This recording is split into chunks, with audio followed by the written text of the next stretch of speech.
Welcome you to the 2022 press conference of the KayoKayo Festival. And I want to thank all of you for being part of an effort to tell our story, the beautiful story of our community. We couldn't have done it alone, so we're counting on the press to help tell that story to the whole world. We members of the committee, we have done the best that we can to put KayoKayo on the world view, but it's left for you to tell that story. So having said that, let me welcome you one more time. KayoKayo Festival is one of the most iconic festivals celebrated by people. One of the most iconic. It is celebrated annually.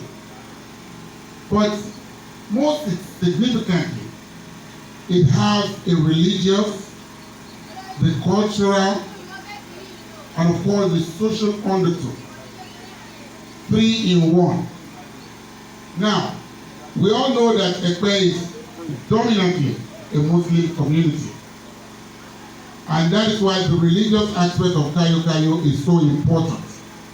Because it is celebrated within the 1 month of the Islamic calendar year, called Ashura, the 10th day of Muharram.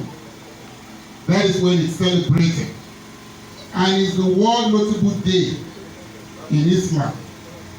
Now, the religious side of it is that it offers an opportunity to pray for unity, for stability within the community. That is what we do with the religious aspect of the KayoKayo. So that is one side. Then of course, the social side of KayoKayo is about communal bonding, where we all sit down, eat, enjoy each other.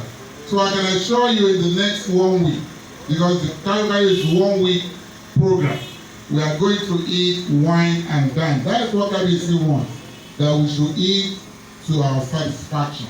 But most importantly, to get to know each other about the communal bonding. Then, of course, the cultural side of it is to commemorate the grand entry of Kosoko in 1851, when he came with his followers to Ekpe. It was a journey that he made from Lagos. It was a journey that literally changed the course of history in Ekpe. The settlement there was actually comparable to the settlement of Prophet Noah, because it was that settlement, it was that journey that led to the lighting of Ethiopia. Because when it came in the middle of the night. There was no illumination. So he had to put some sticks together, put some light on it to be able to navigate his way around the bed. So that is why Ethiopia has always been very symbolic, very important to KayoKayo. So you would understand that KayoKayo will not have been in existence if Kosoko had not made that trip in 1851. That is why the Kosoko family had been part of KayoKayo, very significant part of KayoKayo. They've been very involved. Jide Kosoko, who happens to be our brand ambassador, should be coming momentarily. So we need to appreciate their contribution to KayoKayo. So KayoKayo has been a veritable platform to consolidate the social economic landscape of our community. It has become a platform to promote the local economy. Most importantly, to propagate the rich and beautiful culture of our community. So that is the story of KayoKayo, and I don't want to belabor you with so many information. So KayoKayo is a bold, righteous idea. It must be celebrated. It must be celebrated in a big way. And that is why I'm counting on every one of you to be part of that effort, to do that. Over the years, KayoKayo has evolved. And part of the evolution of KayoKayo is to make it very pleasant, very palatable to the younger generation. Not only the older generation, but the younger generation as well. So we have a lineup of hip-hop artists that will be performing from today till the grand finale, which is going to be next week, Saturday. And part of what we do, the evolution, is the fundraising system that we have adopted, the crowd fundraising system.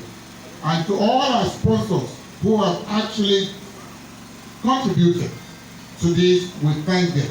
Because before now, KayoKayo has always been funded by one or two people. Give us 5 million, 10 million. We don't want that anymore.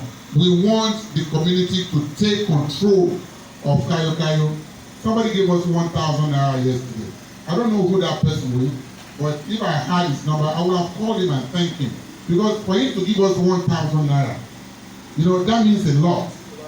And that has made a whole lot of difference. Last year, we raised about 17 million.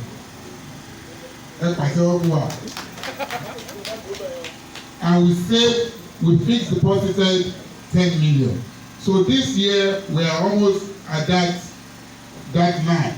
We will continue. So to those of you that have contributed, Honorable Kuporiji, Senator Biola, Adetokunbo Apiro, Honorable Wale Raji, those are the big donors. So we don't have only 20 naira, you know, your pastor. So we thank you. May God continue to be with every one of you. It has actually made a whole lot of difference. Now, let me tell you about the program. See, prior to now, the last 2 years, we have done KayoKayo COVIDly inspired. But right now, it's going to be different because we are now sliding back into the pre-COVID era. So that means we are celebrating in a big way. It's going to be a 7-day program. So the flamboyance is back, the flair is back. We're going to have a wonderful time. So now, we are starting today with the press conference. The Tajud prayer will happen tonight. Then, of course, tomorrow we'll have the Quranic citation, Quranic citation, and of course, prayer for the community as well. We're having that tomorrow. Because I told you, the one of the cardinal things we do is to pray for the community. Yeah, that's the program here. So one of the things that we do is to pray for the community. So that's why prayer is very important. And every day we are lightening the Etufu.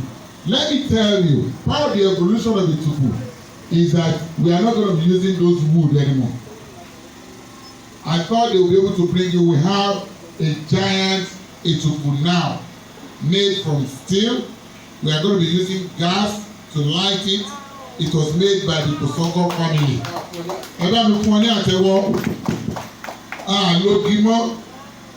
So that is part of the evolution. So every night when we leave here, we'll go to the Marina waterfront from tomorrow, and each of the KBS's ship will lead every day to light the Etufu. So, you know, we are beginning to change that ethos. In fact, we are also looking into a place where we have a big bowl where they can cook for almost 1,000 people at a go. That has not materialized. If that one materializes, we will let you know. So we're having the Islamic lecture, the Quranic recitation on Saturday. On Sunday, we have a special prayer right here at the Palace of Uluepe. And of course, we're having the medical mission. We have collaborated with the General Hospital, the management of the General Hospital Epe. They are coming with medication, injection. They will do COVID tests, diabetes tests. As a matter of fact, they have even written to some drug companies. So starting from next year, we're going to be collaborating with some pharmaceutical company. I think so, and thanks to the chairman of the local government, our sister Princess Sura Animashaun, who is supposed to be here, but I think she's on her way. Àwọn ló fún wa ní wọ́n approve Senator Apiro Stadium for us, and of course she also has a check for us. So ẹ bá pàṣẹ fún ọmọ wa Ọlọ́run ní kó fẹsẹ̀ kan níbi tó wà. Gbogbo nǹkan tó fẹ́ ṣe nílùú Ọlọ́run á fún ṣe.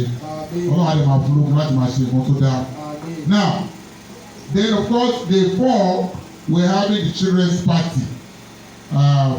This will be led by no other person but the assistant KBC, the secretary, the executive secretary to Oluepe himself, Oloriwa Adewale Omolowa lead fún the children's party. Then of course day 5, which is going to be visitation to historical houses by Oluepe. Bàbá wa náà ti Ọlọ́run fún wọn lókun, wọ́n lè ti ń dàgbà. But mi ò mọ how many 85-year-old lẹ́rí tó lè dìde ṣámṣám bẹ́ẹ̀ yẹn. Mi ò mọ how many 85-year-old lẹ́rí tó máa ka pépà tí ò ní lo glasses. Kábíyèsí wa ṣe kábíyèsí o, Ọlọ́run àti màá fún ilé òkú sí o. Àmín. Wọ́n lọ tún dúró kírun. Kábíyèsí tún dúró kírun. Ìwọ̀n ọmọ tèmi kékeré ta ní kó kírun tó rùkú gẹ̀ẹ́mejì onídàájú my back is paining me. Wọ́n kékeré nìyẹn o. So kábíyèsí Ọlọ́run á fún wa jẹ support. Ní ọdún yìí, kábíyèsí ò nílé lọ sí gbogbo ilé tí wọ́n ń lọ. Bó ṣe lé márùn-ún ni fún ẹ̀yin àdúgbò ẹ bá wa gbà bẹ́ẹ̀ lọ́dún yìí. Wọ́n wà nínú mọ́tò wọ́n á ṣàdúrà bó ṣe máa ṣàdúrà. Èyí tó bá lè lọ wọ́n á lọ. If you cannot go ẹ bá wa gbà bẹ́ẹ̀. Kábíyèsí, thank you very much. Wọ́n ti agree láti lọ yẹn. That is quite something remarkable. Then of course, Jumat prayer day 6 ní Òkèbalógun àti pé àwọn lọ́ba that will be coming to celebrate the event with us. Radio Lagos will cover the event live. Abi? Ẹ bá àpàtà Radio Lagos. Ìwọ kọ́ ló jẹ́ Radio Lagos. So the grand finale, which is going to be on Saturday, our goal is not just to celebrate KayoKayo, but to showcase the strength, ní ọjọ́ community here, ìkọ́nà ọmọ wa jẹ́jẹ́ will be performing for us right here. Then of course on Saturday, that is the grand finale, Alhaji Malaika, Abi? Aláìlú Malaika ló wá play fún wa. But before then, some of our youths that are performing, ọmọ Adébọ̀wálé tó lùlù, ọmọ wa tó kọrin, they are going to do that. We are starting early. Táyì tí a máa ń ṣe káyọ̀ lóru, we don't do that anymore. We start early. We are starting actually at 10 in the morning because we are starting with the carnival, Fante carnival. On Lagos Island, Olóògbówó, Láfíàjì, Campus, Ẹ̀pẹ́tẹ̀dó, about 7 of them. One ball ní ọjọ́ yẹn. Àwọn large balls àti ilé ìkárí tó máa gbọ́ wá 150. Pẹ̀lú àwọn ọmọ wa, they are starting, àwọn kábíyèsí ló máa launch wọn, ló máa commission àti launch ní Central Mosque. They will go round.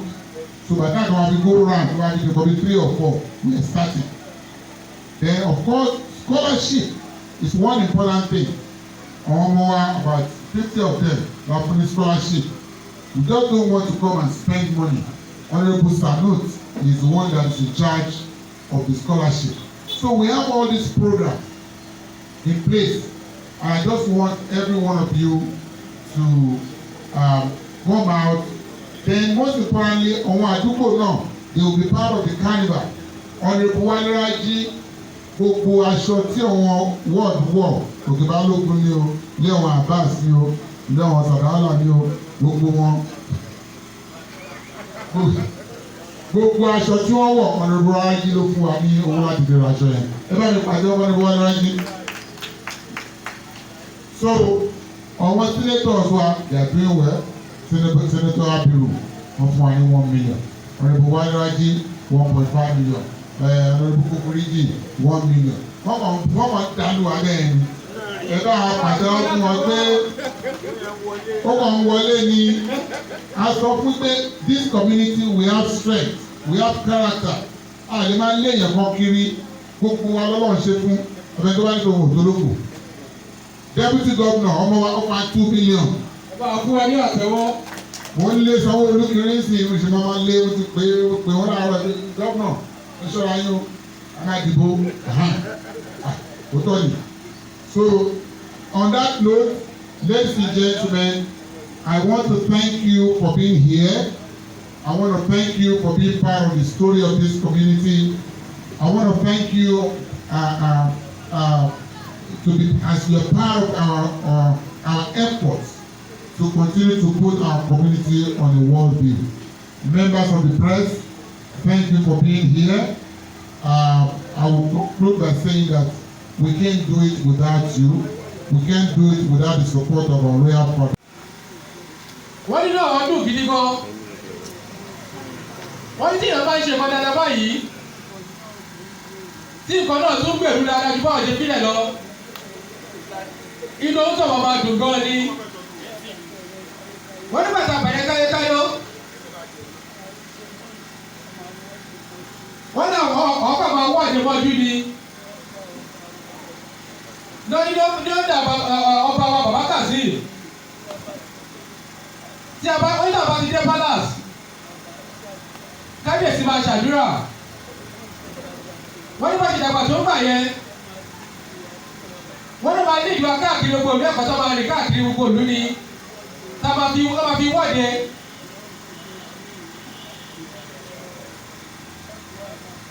Ọlọ́run kọjá kájọ máa bá wọn lù sàárè.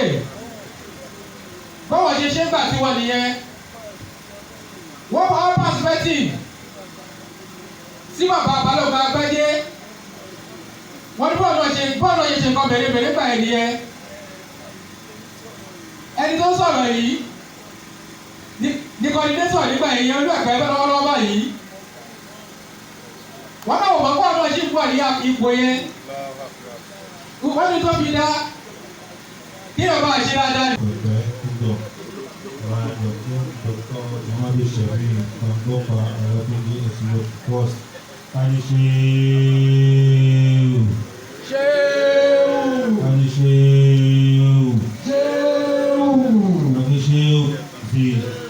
والله يعصمك من الناس لا تخاف ولا تخشى ولا حول ولا قوة إلا بالله العلي العظيم. wọn náà mo fi gbogbo àwọn olóyè látòkè dókè wípé kò sẹ́ni tó wà nínú wọn gbogbo wọn pátápátá òkè náà ní gbogbo wọn wà lọ́mọ́sàdì àrí wọn pẹ́. ó kí bàbá wa T.D. Abbas tí wọ́n jẹ́ coordinator fún KayoKayo yìí jọ́tẹ̀ ti bẹ̀rẹ̀ náà ní ìyàtọ̀ ti bá KayoKayo yìí. ó kí gbogbo àwọn tí wọ́n jẹ́ kọ́mítì KayoKayo látòkè dókè lọ́nba àtàn ilẹ̀ kan dáadáa. Gbogbo tí a ń ṣe yìí a fi ń jẹ́wọ́ wípé ẹ̀pẹ́ ni oní Al-Qur'ani ni. Kábíyèsí sọ̀rọ̀ lẹ́ẹ̀kan ni wípé KayoKayo yìí nígbà tí wọ́n bẹ̀rẹ̀ rẹ̀. Torí wọ́n pèmí náà lọ sí iléeṣẹ́ rédíò Lagos. Gbogbo tí kábíyèsí ń wí tí wọ́n ní kí n wí bẹ́ẹ̀ náà ni mo sọ ń bẹ̀. Èmi náà sọ báyìí wípé kò tí ì fẹ̀ tó báyìí tẹ́lẹ̀. Láàrin pé bákan kí gbogbo àwọn ará tí kábíyèsí ṣàdúrà sọ́gbọ́dọ̀ aṣọ ọ̀pọ̀lọpọ̀ ọdún láyé o, wọ́n á káàkiri gbogbo àwọn ilé, wọ́n á ṣàdúrà, wọ́n á ti sàárà, wọ́n á jẹun.